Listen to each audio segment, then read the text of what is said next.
While it would be ideal to present an impressive roadmap, we've often fallen short in preparation and lacked the ability to anticipate the future, which has made us hesitant to make such attempts. Moving forward, we will make an effort to better prepare and take on the challenge of providing a clear roadmap. Before we share a full-fledged roadmap, I'll take a moment to explain my thoughts on the current state of the game and the direction we're heading. I've come to realize that many people are still unsure about what SDF's vision truly is. Yeah. So there was, the lore made a video like 3 days ago talking about how he got kicked out of the Discord or whatever. Just to clarify. And then prior to that, Spuddy made a video talking about how the game was basically falling apart, saying that he's surprised that SDF hadn't talked about himself in the third person yet.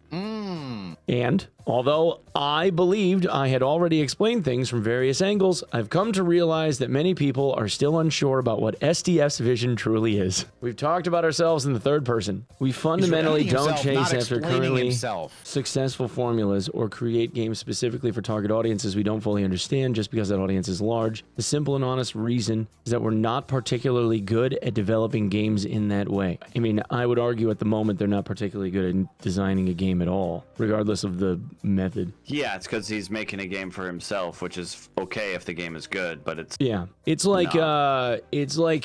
like a Hollywood movie director that says that they know how to make a great banger of a movie better than everyone else, which is fine if it actually ends up being true. Like if you're Scorsese and you're like, no, this is how a good movie gets made, you're like, okay, fine, also, you've made like 20 amazing movies, all right, but like Chad just made a good point. Audience is not that large. Yeah, not anymore. Not anymore. Yeah. You don't need to. You don't need to worry about that anymore. You know. Like you figured it out. I mean, I'm okay if you want to rework the system, take away mana modifiers, but like there needs to be a new system in place. You know. Yeah, like, that's exactly it. They've acknowledged that that's the problem, and then said that, hey, we're going to do that, and then they just didn't do it. So but what are they going to do though? Yeah. What are they going to do? Like after 2 years, they tried to pull it all the way back to like, here's how the mechanics of the game work, and then they're going to try and like put stats after the fact, and it's just like this is the thing that should have been done in like Playtest 2. In the beginning, the game was developed based on the principles I mentioned earlier, targeting players with preferences similar to mine. As the playtest progressed, we came to realize that a much wider range of players than we had initially expected were enjoying the game and seeing its potential. Result, instead of continuing to dig deeper in the original direction we set, we decided to shift our focus toward trying to meet the growth and demands reflected in the feedback we're receiving. As I've said before, I'm not the type of developer who excels at satisfying audiences I don't fully understand, but I didn't want to ignore the players' interest and expectations. This felt like a major opportunity, and I agreed with the decision. I mean, I did a Q&A with Terry. I think it was our second Q&A, where they said that solo and duo queues were coming, and the reason for having done that, in the Goblin map getting added, I think that was the first or the second Q&A, talking about how the Goblin map was getting added because SDF told Terry they owed it to the players to give them what they wanted. That was like, I want to say that was like a direct quote. It was like either the first or the second playtest, or the first or the second Q&A, where Terry said that they were adding the Goblin map as a solo map because SDF believed that they were supposed to give the players what they wanted. We discovered our player base included solo, duo, and trios, hardcore and casuals, those who enjoy dungeon crawling, players who love PvP, and others who prefer non-competitive experiences. This wide range of audiences meant we had to address a variety of needs and preferences. Yeah, so they ran into the same issue that Dune Awakening is running into right now, where like you have this huge swath of the player base that wants to be able to play by themselves and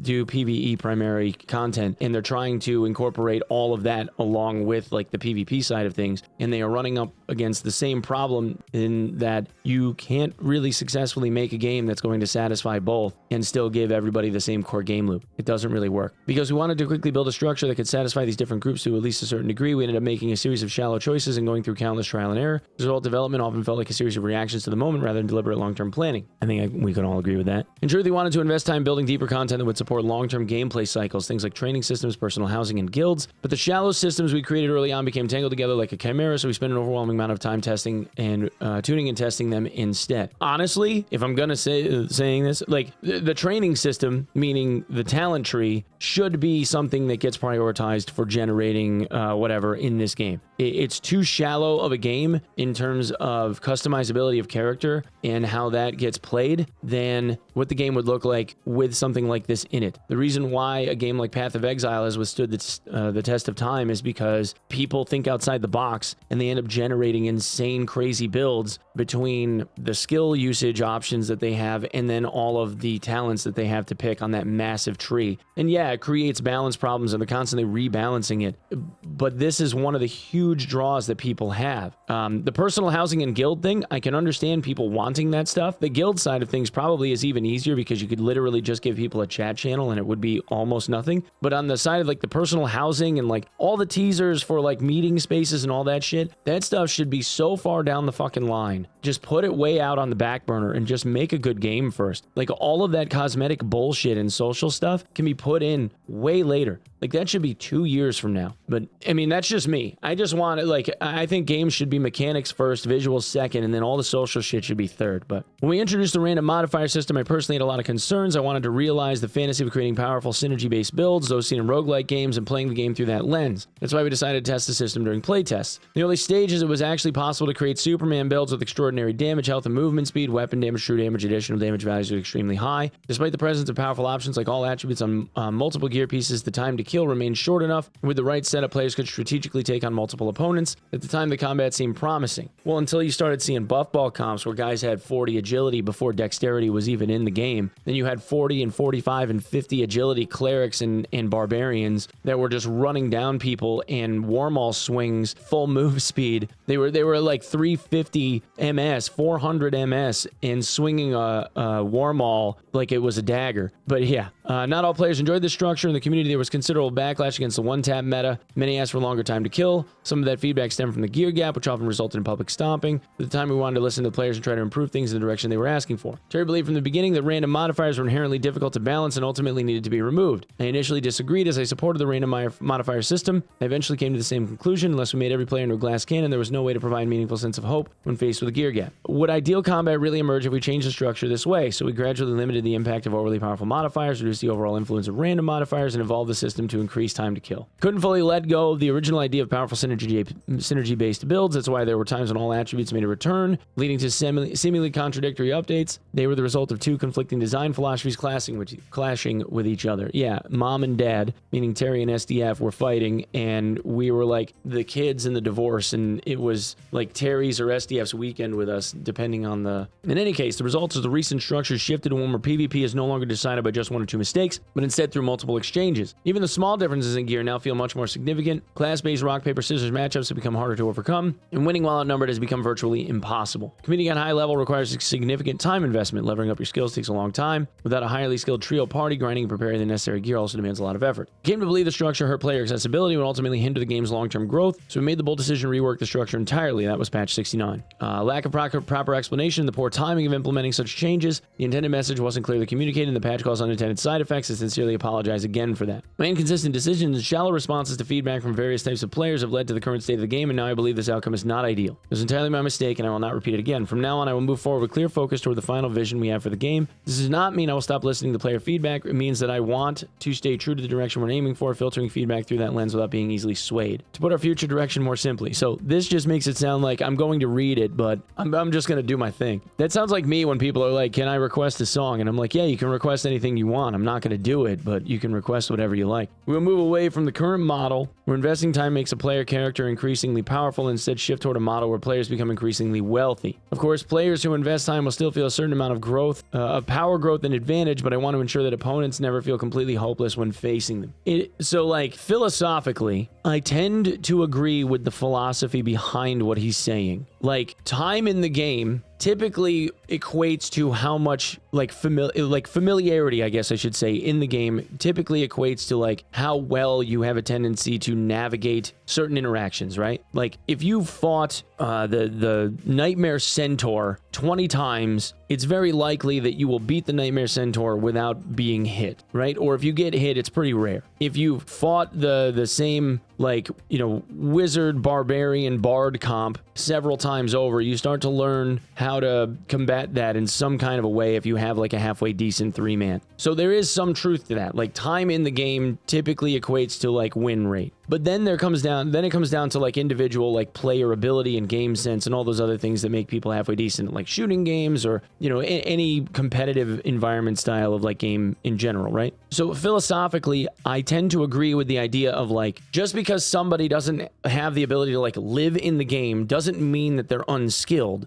And that person, if they have some amount of skill, should have a fighting chance to win if they're decent, right? Like if Repose went and got himself a full-time job putting fries in the bag and then was able to play for 2 or 3 hours a night when he got home, he wouldn't have as good of an amount of gear as somebody like NBoss playing 16 hours a day, but he's technically, ability-wise, like as a player, technically better. Sorry to say this about NBoss. NBoss is very good, but Repose is like one of the best people that's ever played this video game, right? So like Repose, technical skill-wise, is better. Should NBoss beat him because NBoss has better stuff? I would argue not, right? So philosophically, I agree with the whole like idea of leveling the playing field. The problem is now there's less build variety, there's less power curve, and there's nowhere near as good of a carrot for people to want to play the game for like those wow moments when they're like a veteran of the game. If you're somebody that's brand new to the game, you haven't played that much, you're still in like that adventure phase where like everything is new and exciting and you're still getting like the adrenaline rush and you're going, wow, this game is crazy. I'm getting my teeth kicked in. Like I got to get back in there and see if I can beat that one boss or whatever, right? Like you're still in that phase. But once you get above like, I don't know, 500, 1,000, whatever hours, and you're one of like the veterans that have 2, 3, 4,000 hours plus,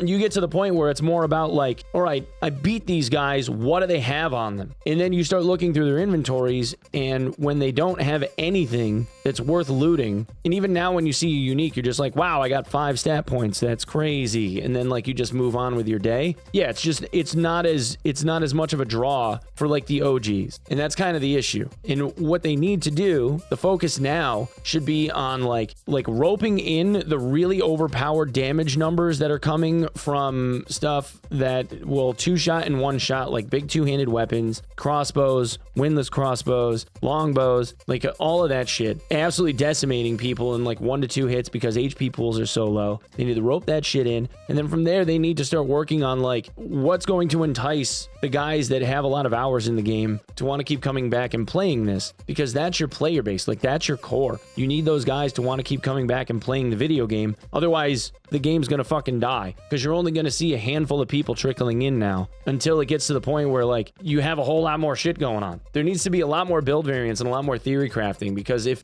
people aren't making videos going like, check out this crazy fucking build I just made, like no one is going to want to keep coming back and playing it, because there's nothing really to strive for once you've got like your golden chest and a couple of gold bags and like, you know, 2 stash tabs full of shit, right? Like you can only go back and kill the wyvern so many times before you're just over it. You know what I'm saying? Am I on the right side of this? Does this make sense? You copy Tarkov, create body part hitboxes, make different weapons have very minor differences in attack speed, damage, but nothing major. Most guns in Tarkov are drastically different, make different levels of armor to protect you and let people focus on hitting your shots. Heroes and Omega important. Yeah, it's kind of like that now, right? Like there are hitboxes and they do have different like damage modifiers depending on like where you hit them. Like it's double damage if you hit him in the head, or it's 1.25x damage if you hit him in the chest, or if you hit him in the foot, it's half damage, you know, like shit like that. So like at some level there is that kind of stuff. It's more so that like there aren't a lot of like modifiers to your abilities in the game. Like, and that's like usually what fantasy stuff is about, right? Like how can I modify the way that my character operates in a way that makes things like a little bit different, you know? Perfect example is like when they changed the one warlock perk. So now that when you're in demon form, the tick damage that you take from the immolate in demon form doesn't kill you, right? Like you go to 1 HP and you stay at 1 HP. You can't die from it. That was a hugely good change. Like that's something thinking in the right direction. They need more of that kind of stuff. And I keep referencing stuff like Legacy, Steel, and Sorcery because I think that these guys do this very right, where different pieces of gear modify the skills and abilities that you're using in meaningful ways. Like the priest has a piece of gear that turns one of their nukes into a heal if it hits a party member. Otherwise it would cause like AoE damage and like your party members would take splash damage. But you can aim it at the ground, and when it hits the ground it blows up into like this, you know, 5-meter AoE explosion. But there's a piece of gear where like if that happens, it heals the people in your party as opposed to doing damage. And I thought that was like huge because it modifies the way that the skill works works and completely changes how you would approach certain fights. You know, those kinds of things are the things that this game needs, where you're adding to people's variance instead of detracting from it. And now all of a sudden it's like, okay, well, if I'm a wizard and they add this extra effect that makes the AoE of my fireball 3 times larger, but it does half the damage, is this worth it to me to use if I'm, you know, trying to splash the shit out of people and just cause like on hit like fire burn effects because I have a perk that nerfs how much healing they get? Is it better for me just to splash them and have them take that so that my team can like DPS them down? You know what I'm saying? Like there are all kinds of different ideas that they could toy with this that could potentially make this game like really interesting to play, but it feels like they're just trying to fuck with stat numbers, and that's been kind of it. Like the game's really simple at its core, and I think that's the problem, is like the simplicity of it is starting to make people really bored. Look at Mordhauer, Shiv gears means next to nothing. Yeah, so like I'd be more on like the chivalry side of things than the Mordhau side of things, only because like there are issues with Mordhau that make it so sweaty that it's like it's shitty to play now, because like the hyper sweats. Like if you go watch Stouty and you see like how he plays the game, if you ever ran into Stouty in Dark and Darker with Mordhau mechanics, you would die every time regardless of what he's wearing. And like, yeah, that's high skill based shit, but he's also somebody that spent time like, you know, doing like these precise parries and chambers, and you know what I mean? I don't know if that's necessarily the way I'd want to go with it, but like Shiv or like a Mortal Online 2 kind of combat, I'm down. I'd be super down for that. But then again, like I don't know if having Iron Mace try to like rework their game so that it has that combat system in it is something that people would want, or that they would want to take the time to put in it, because that would be a big fundamental change. Okay, let's see. To speak a bit more specifically about the current state of the game, I'm generally satisfied where things are now, and I plan to use this point in the foundation for further tuning. While not yet fully confirmed and therefore not included in our internal roadmap, I would like to introduce systems such as Mastery System that grants additional bonuses based on your proficiency with individual weapons or armor, gaining +1 true damage when reaching max proficiency with a stiletto dagger, gaining a slight increase in armor rating when maxing out proficiency with a fine cuirass. Additionally, based on our previous multi-class testing, we're also considering a training system resembling a subclass concept where players could allocate levels across multiple classes with a 20-level cap. To make this possible, multi-class setups, particularly those involving Sork, will need to be tested again, possibly as a part of a special event. I would shy away from that so fast. Like, fuck the multi-class thing. Just make the game work. I feel like this is so complex. Like, I understand wanting to, like, have some amount of build variety, but you could make the variety so much more linear without having to introduce, like, other class shit. As for the quiver, development has been paused because our original idea was to support various types of arrows, fire, poison, ice. We haven't yet had the time to fully explore and finalize the concept. I understand that many players simply want larger arrow stacks or a quiver that works like a gold container, but in my view, rangers are already strong enough. So for now, I would prefer to keep some element of inventory resource management in place. I ask for your understanding. Like, I mean, I actually agree with that. Rangers are fucking oppressive. Just, I mean, if they nerf the fuck out of longbows and shit, they can have some inventory space. Well aware that many players are dissatisfied with the sense of reward from item acquisition. We have no intention of keeping things in the current state. The reason why the single line random modifiers being tested on test server were not included in the semi-wipe because I wanted to first establish a clear foundation for the kind of combat system we aim to deliver. This doesn't necessarily mean the random modifiers will return. We believe that each class must have multiple viable builds, and for now we're focused on making those builds work properly within the current baseline. After that, we'll consider whether it's possible to create something interesting through the goldsmith services using gems. This semi-wipe will serve as a solid opportunity to establish and refine the standards for combat and game models and prep for the EA7 season. I welcome criticism as a sign of interest, but also hope you continue to provide feedback so we can build a better game together. It saddens me to hear the claims we're intentionally ruining the game. I remain full of hope for its future and still have plenty of energy. All of us will continue doing our absolute best to help the game grow and evolve. We're truly grateful to everyone who continues to support us through all the challenges. Thank you. Yeah, all right. So, yeah, I don't know if I would say, like, the multi-class thing is the way that you should be rolling with this. Proficiency system for, like, 1 true... Man, I don't know, bro. Like, that looks like it's just another, like, time sink reward. And if the intention is to, like, give people, like, somewhat of a level playing field, just build it into talent tree. Have people just talent themselves out. I don't understand why it has to be, like, you have to pull from, like, one class or another in order to be able to, like, give yourself some more extra shit. You know, it's just weird. I don't get it. But I don't know. That's just me. I don't know. Like, I know there's people that were, like, a fan of the multi-class system, and there's people that were making comments in the past saying that, like, multi-class was, like, the best Dark and Darker's ever been, and I think those people are high as hell. It was fun for, like, a day being able to play with, like, funny builds and shit, but after that, it was just like, all right, I'm over it.